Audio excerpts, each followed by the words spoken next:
안녕하십니까. 네, 오늘은 31강 완전히 다른 것으로 변하는 자리에 대한 내용입니다.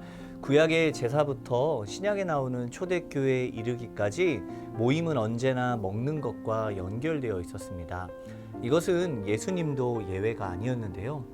예수님이 처음 당하셨던 시험이 돌들로 떡을 만드는 것이었습니다. 첫 번째로 이루신 기적은 또 물을 포도주로 바꾸는 것이었습니다. 그런데 여러분, 이 포도주를 만드는 과정을 살펴보게 되면 포도주에는 물이 들어가지 않습니다. 포도를 선별하고 파쇄하고 또 발효와 숙성하는 시간을 기다린 이후에 찌꺼기를 골라내는 작업을 통해서 이 포도주를 만드는 과정들이 이루어져 있는 것을 우리는 잘 알고 있을 것입니다. 그런데 여기에는 특별히 어떤 물을 첨부하지 않습니다. 물이 잘 나지 않는 중동 지방에서는 사람들이 이 포도주를 물처럼 마시는 까닭이 바로 이 포도주를 만드는 과정에 물이 필요하지 않기 때문이기도 합니다. 포도에서 나오는 액체만으로 포도주를 만들 수 있는 것입니다. 그렇기 때문에 예수님께서는 첫 번째 기적을 행하시는 이 상황 속에서 물과 포도주는 액체라는 것 외에는 아무런 상관이 없는 것이었습니다.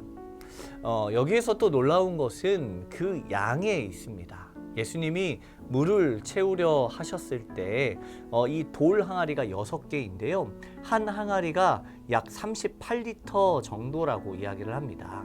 그런데 6개면 228리터가 되어집니다. 무게만 해도 어마어마했을 것입니다. 그런데 예수님은 아무런 관계도 없는 이 물을 가지고 무려 228리터의 새로운 포도주를 만들어 내셨습니다.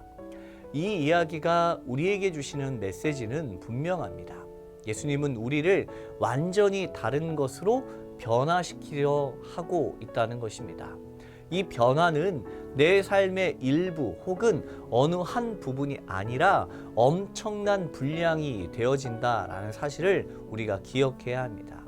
그런 일이 발생하는 시간이 바로 오늘 우리가 드리는 예배의 시간입니다. 우리 삶의 모든 순간에 예수님이 함께 하시고 언제든 예수님을 이 예배라는 장소에서 만날 수 있게 되는 것입니다. 예수님이 물을 포도주로 바꾸신 사건을 결혼식장에서 일어난 것으로 공개적인 자리였습니다. 물이 포도주로 변한 것은 한두 사람이 본 것이 아니라 그 잔치에 참여한 모두가 목격하고 그 일의 증인이 되었습니다. 우리의 변화는 어디서나 일어날 수 있지만 물 같은 우리를 진한 포도주로 바꾸기 위해서 필요한 하나님께서 주신 공식적인 예배의 자리가 필요하다라는 것입니다.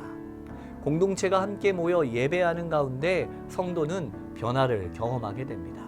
서로가 서로에게 변화의 증인이 될 수 있습니다.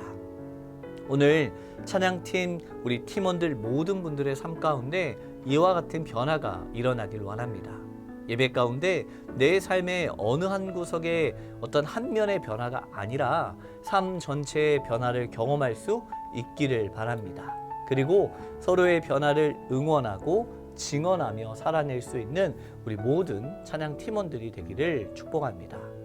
이번 주 묵상입니다. 내 삶에서 경험한 가장 큰 변화는 무엇이며 그것이 예배나 신앙생활과 어떻게 연관되어 있습니까? 공동체로서 찬양을 드릴 때와 개인적으로 찬양을 할 때 다른 어떤 특별한 은혜나 변화를 경험하고 있으신가요? 입니다. 한 주간 이와 같은 묵상으로 하루를 살아내는 귀한 찬양 팀원들 되기를 소망합니다.